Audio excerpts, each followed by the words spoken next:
Good morning, motor cars. It is Friday, the 17th of March, and our weather's doing all kinds of crazy things, but you have to kind of expect that because it is, after all, Ohio. Birthdays this weekend. On the 17th, Dimple Gandhi, who's our payroll coordinator. On the 18th, RJ, who is a Toyota service advisor. And on the 19th, James Hockey, who is in Honda Parts. So, happy birthday, guys. I've got 4 more birthdays, but I'm going to save them until the end of this. Anniversaries, none this weekend.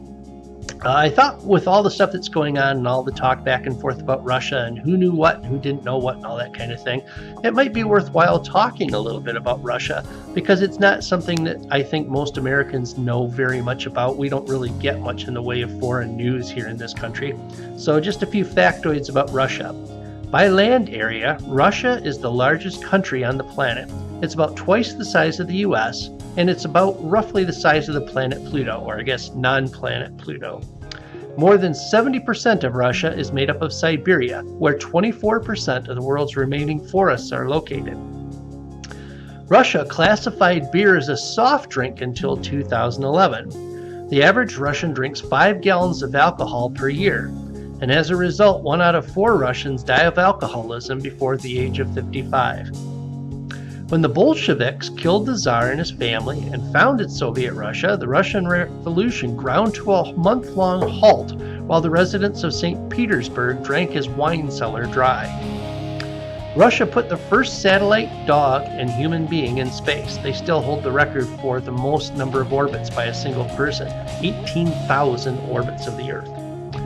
There's also good evidence that a strain of the flu that's been common since the 1970s and that kills roughly 50,000 Americans each year was deliberately released by a research lab in Russia. Russia also has the highest divorce rate in the world. It's also the best country to be a hitman based on payouts and frequency of work. The current average going price to hire a hitman in Russia is $16,500 US. Soviet Navy officer Vasil Arkhipov is the only reason that we are alive today. During the Cuban Missile Crisis, he prevented the launch of a nuclear torpedo while his submarine was being attacked with depth charges by the U.S. fleet, even though he was under orders to fire. If the torpedo had been launched, it would have led to nuclear war between Russia and the United States, and the resulting radioactive fallout just with the bombs that were present at the time would have killed everything except cockroaches and tardigrades. So, thank you, Officer Arkhipov. Let's see here. Lake Karachi or maybe I'm pronouncing it right, maybe it's Karachay in Russia is radioactive due to the dumping of radioactive waste going back to 1951. It is so polluted and radioactive that if you stand near it for an hour, you'll drop dead.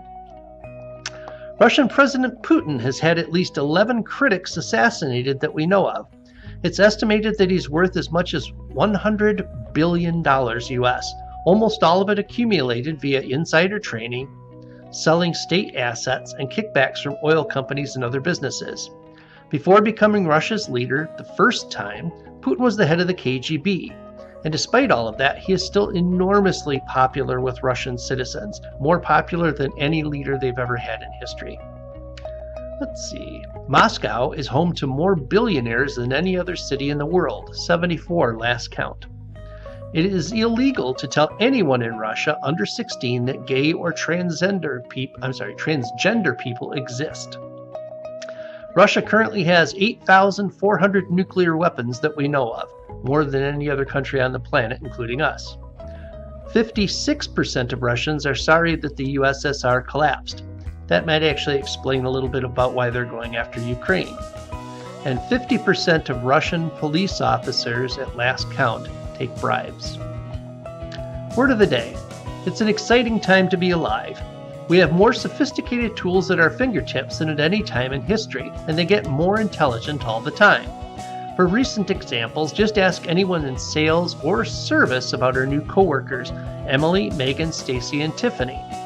The vendors that we work with are more sophisticated too, able to zero in on customer behavior and what's falling through the cracks in ways that we couldn't even dream of just a year or two ago. But the important thing to remember about tools, no matter how amazing they are, is that while they can help us to accomplish our goals, they still don't do the work for us, at least not yet. Tools only give back as much as we put into them. Time spent learning how they work, figuring out how they work best for us, and time spent with them every single day so that we become proficient. In a way, they kind of remind me of puppies, yanking on the leash, eager to see what's in those bushes. If we feed them and take them out for daily walks, there's treasure to be found. Happy birthday, Emily, Megan, Stacy, and Tiffany. Have a good weekend, Motorcars.